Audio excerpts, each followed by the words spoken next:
ये है सुमित गोस्वामी, जो एक टाइम पर काफी famous Indian lyricist and vocalist हैं, जो कि मेनली हरियाणवी लैंग्वेज में सॉन्ग्स लिखते और परफॉर्म करते हैं। इनके करियर में इन्होंने काफी हिट सॉन्ग्स दी, जिनमें से कई सारे सॉन्ग्स में 50 मिलियन से भी ज्यादा व्यूअरशिप लाना कोई बड़ी बात नहीं थी। यहाँ तक कि काफी ज्यादा ऑडियंस ऐसी है जो कि इनके सॉन्ग्स काफी ज्यादा पसंद करती है और कई इवेंट्स में इनके सॉन्ग्स बजाए जाते हैं, जिसके कारण इनके फैंस भी काफी सारे थे। पर सिर्फ एक इंसिडेंट ने इनके पूरे करियर को ओवरशैडो कर दिया। इनके फैंस इनके ही अगेंस्ट हो गए, इनके खिलाफ प्रोटेस्ट करने लगे और यहाँ तक कि इनके घर के बाहर आकर फायरिंग भी करते। पर आखिर ऐसा क्या हुआ था जिसकी वजह से इनका पूरा करियर ही खराब हो गया?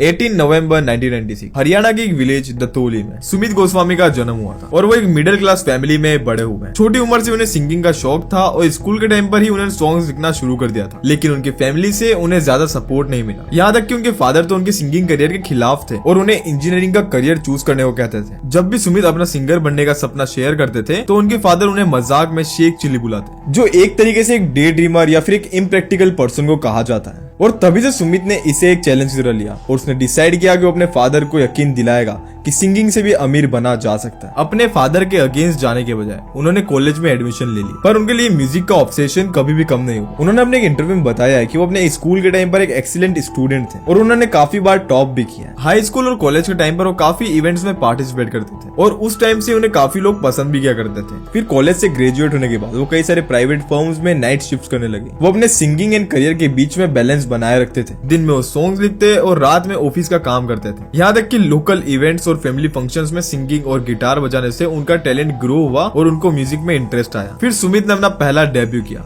कारोबार, जो कि 2018 में रिलीज किया गया था और इसको रिलीज करने से पहले उन्होंने अपने फैमिली को नहीं बताया था। इस पर व्यूज काफी कम थे, लेकिन इसके बाद उनके पेरेंट्स ने उन्हें सपोर्ट करना शुरू कर दिया और यहीं से सुमित की आर्टिस्ट जर्नी शुरू हो गई। कारोबार के 9 महीने बाद उन्होंने अपना एक अगला सॉन्ग निकाला, गैंग वॉर विद बावली तरेड, और ये ऑडियो उस टाइम पर काफी ज्यादा पॉपुलर हो गया था। जिसके बाद उन्होंने इसका म्यूजिक वीडियो यूट्यूब पर रिलीज किया, जिसमें विक्की काजला भी नजर आया और इस सॉन्ग की वजह से हरियाणा में सुमित की पॉपुलैरिटी एज ए परफॉर्मर काफी बढ़ गई और ये सॉन्ग यूट्यूब पर भी वायरल गया और अब इस पर 140 मिलियन से भी ज्यादा व्यूज हैं। ये उनका पहला हिट था, लेकिन अभी तक सुमित को अपनी पहचान नहीं मिल पाई थी। फिर आता है जनवरी 2019, जब सुमित ने लॉन्च किया सॉन्ग भोलेनाथ, और ये सॉन्ग सुमित के करियर का टर्निंग पॉइंट बना। ये गाना भी उनका काफी ज्यादा हिट गया और इस वजह से उनका हरियाणा में काफी ज्यादा नाम भी हो चुका था और वो काफी ज्यादा पॉपुलर हो चुके थे। इसके बाद सुमित ने एक के बाद हिट सॉन्ग्स दिए, जैसे यार की शादी, टोरा, परिंदे और आर्मी जैसे सॉन्ग। धीरे धीरे उनका नाम सिर्फ हरियाणा तक सीमित नहीं रहा, बल्कि पूरे इंडिया में लोग उन्हें जानने लग गए। यहाँ तक कि उन्होंने अपने करियर के पीक पर कई सारे कोलैबोरेशंस भी किए और उनका हर एक गाना ट्रेंडिंग पेज पर टॉप पर परफॉर्म करने लगा। फिर उनके बीच एक और पॉपुलर आर्टिस्ट आया जिसका नाम था गुलजार छानीवाला, और ये भी उस टाइम पर काफी वायरल थे और उनके गाने भी काफी हिट हो रहे थे। उन्होंने जुग जुग जीवे, फिल्टर शॉट, यमराज और इज्जत जैसे सुपरहिट सॉन्ग्स दी। लोगों ने इन दोनों आर्टिस्ट को कंपेयर करना शुरू कर दिया, क्योंकि ये वही टाइम था जब ये दोनों आर्टिस्ट अपने पीक पर थे और ये दोनों ही आर्टिस्ट हरियाणवी म्यूजिक इंडस्ट्री में रूल कर रहे थे। हर पार्टी, इवेंट एंड शादियों में इनके गाने बजा करते थे। फिर आता है फीलिंग सॉन्ग, जो कि सुमित के करियर का सबसे बड़ा हिट सॉन्ग बन गया, जिस पर आज के टाइम पर 633 मिलियन व्यूज है। लेकिन जितनी तेजी से सुमित का करियर ऊपर गया, उतनी ही तेजी से ये नीचे भी आ गया, वो भी सिर्फ एक बुरी कंट्रोवर्सी की वजह से। 29 सितंबर 2022 अमन बेसला, जो कि एक सोशल वर्कर और एक बिजनेसमैन थे, उन्होंने कर लिया और उन्होंने अपने सोशल हैंडल्स पर कई वीडियोस भी छोड़ी, जिसमें से उन्होंने अपनी लास्ट वीडियो में एक सुसाइड नोट छोड़ा, जिसमें उन्होंने सुमित गोस्वामी और नेहा जिंदल को अपनी मौत का जिम्मेदार ठहराया। पर आखिर ये सब कैसे हुआ? जैसे एक हरियाणा का बंदा लिखता है कि अमन और एक लड़की जो नेहा थी, उन्होंने 2.5 लाख का कंट्रीब्यूशन करके एक होटल शुरू किया था, पर नेहा ने हेल्पलेस होने का एक्ट करके वहाँ से डिसअपीयर हो गई। उसने उसकी आइडेंटिटी तक दे दी और यहाँ तक कि उसके फादर ने चेक भी साइन किया था ताकि ये श्योर हो कि वो वापस आएगी। पर जब अमन ने उससे कॉन्टेक्ट करने की कोशिश की तो वो नहीं कर पाया। कुछ टाइम बाद अमन को पता चला कि वो लड़की हरियाणा के एक बड़े कंपनी की को डायरेक्टर थी और उसका कनेक्शन सुमित गोस्वामी से था। फिर धीरे धीरे करके उनकी कैजुअल बातें वापस शुरू हो गई और उस टाइम पर अमन को उनके नए रिलेशनशिप से कोई लेना देना नहीं था, उसे बस अपने पैसे वापस चाहिए थे। लेकिन फिर उस लड़की ने फिर से इमोशनल नाटक किया और बोला कि अब सुमित के फादर को 5 लाख रुपीस चाहिए और ये बात काफी ज्यादा सीरियस है। अमन दिल का अच्छा इंसान था, इसलिए उसने पैसे दे दिए,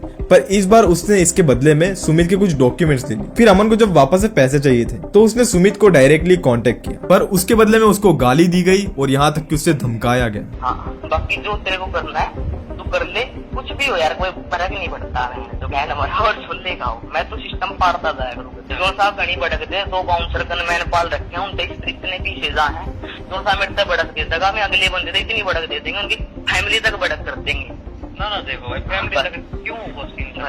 मैं यार मैं तेरे पे थोड़ा कह रहा हूँ यार, मैं तो बस अपनी बता रहा हूँ। मेरा क्या रूल है, मैं जी हूँ आजाद, कोई मेरा टेंशन नहीं दे सकता, मेरा घर वाला भी टेंशन नहीं दे सकता। मतलब तेरी तो छोटी सी औकात है, तू सबको बता। अच्छा हाँ, मेरा घर वाला भी टेंशन नहीं दे। फिर एक दिन नेहा ने अमन को मिलने बुलाया। जब दोनों मिले तो नेहा ने उसकी शर्ट फाड़ दी और उसे धमकी दी कि अगर उसने पैसे मांगे तो वो चीखने और चिल्लाने लगेगी। मतलब यहाँ पर अमन बैसला के ऊपर फेक रैप एलिगेशन लगाने की कोशिश की जा रही थी। तब अमन ने पीसफुली कहा, ठीक है अब हम कभी बात नहीं करेंगे, अपनी लाइफ एंजॉय करो। लेकिन फिर उन लोगों ने उसका कमजोर पॉइंट ढूंढ लिया। उन्होंने उससे 10 लाख रुपए मांगने शुरू कर दिए, जिस वजह से अमन डिप्रेशन में चला गया और उसने 6 वीडियोस अपलोड की और उसके बाद उसने सुसाइड कर लिया। उन वीडियोस में उनका कहना था कि नेहा और सुमित उन्हें इमोशनली और फाइनेंशियली तोड़ रहे थे और उससे मेंटली काफी हैरेस किया जा रहा था। अमन की वीडियो वायरल होने के बाद पुलिस ने तुरंत केस रजिस्टर किया और इन्वेस्टिगेशन शुरू की, जिसके बाद नेहा जिंदल और सुमित गोस्वामी के अगेंस्ट एफआईआर दर्ज हुई। पुलिस ने डिजिटल एविडेंस, विटनेस स्टेटमेंट्स और यहाँ तक की फाइनेंशियल रिपोर्ट्स को इन्वेस्टिगेट करना शुरू किया। पर इसकी ही दूसरी तरफ सुमित की इमेज काफी हद तक खराब हो चुकी थी। कॉल रिकॉर्डिंग्स और एलिगेशंस के बेसिस पर ये साफ दिखाई दे रहा था कि उनकी सक्सेस उनकी ईगो में बदल चुकी है। लोगों ने उन्हें सोशल मीडिया पर बॉयकॉट करना शुरू कर दिया, यहाँ तक कि hashtag justice for Aman Besla trend होने लगा। और ये जस्टिस भी इसलिए मांगा जा रहा था क्योंकि अमन ने अपने वीडियो में बोला था कि उसका भी सुशांत सिंह राजपूत की तरह केस बंद कर दिया जाएगा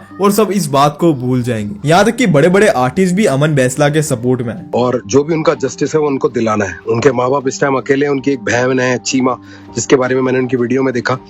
उनको ऐसा लगना नहीं चाहिए वो अकेले हैं। और सुमित के गाने उस टाइम पर डिसलाइक किए जाने लगे, यहाँ तक कि सुमित ने अपने ऊपर लगे एलिगेशंस को गलत बताने के लिए कई चीजें की, लेकिन उनके पास कोई सॉलिड प्रूफ नहीं था। इसलिए ऑडियंस और अमन के सपोर्टर्स उनके अगेंस्ट हो गए। उनकी पॉपुलैरिटी धीरे धीरे गिरती गई। सुमित के घर के बाहर फायरिंग तक हुई और इसकी वजह से उनके करियर पर काफी ज्यादा इम्पैक्ट भी पड़ा। पुलिस की इन्वेस्टिगेशन भी उस टाइम पर चल रही थी, लेकिन उसके बैक एंड सुमित का पूरा करियर वैनिश हो चुका था। कई सारे नए आर्टिस्ट आए जिन्होंने सुमित की जगह ली। इस कंट्रोवर्सी के बाद सुमित ने एक ब्रेक लिया और फिर कुछ टाइम बाद टोरा 2, भरतार जैसे सॉन्ग्स रिलीज किए, लेकिन उन सॉन्ग्स पर उन्हें पहले जैसा रिस्पॉन्स नहीं मिला। और आज के टाइम पर सुमित के नए सॉन्ग्स लोगों को बिल्कुल भी पसंद नहीं आते। लोग आज भी उनके ओल्ड सॉन्ग्स को ही सुनना पसंद करते हैं। और जैसा कि मैंने बताया कि उनके एब्सेंस के दौरान कई सारे नए आर्टिस्ट आए जिन्होंने उनकी जगह ले ली और हरियाणा म्यूजिक इंडस्ट्री में कई सारे ट्रेंड्स एंड रिकॉर्ड सेट किए। अब ट्रेंडिंग पे सुमित के सॉन्ग्स नहीं होते और उनकी पॉपुलैरिटी भी काफी ज्यादा गिर चुकी है। और अभी के टाइम पर वो इंस्टाग्राम पे कुछ वियर्ड हरकतें करते हुए नजर आते हैं या फिर कुछ इंस्टाग्राम के इन्फ्लुएंसर्स के साथ रील्स बनाते हुए नजर आते हैं। बाकी सुमित गोस्वामी की स्टोरी से हमें एक बात पता लगती है कि अगर कोई भी फेम या सक्सेस की ओर जा रहा है तो उसे इससे संभालना कितना ज्यादा इंपॉर्टेंट है। अगर टैलेंट के साथ ह्यूमिलिटी एंड रिस्पॉन्सिबिलिटी ना हो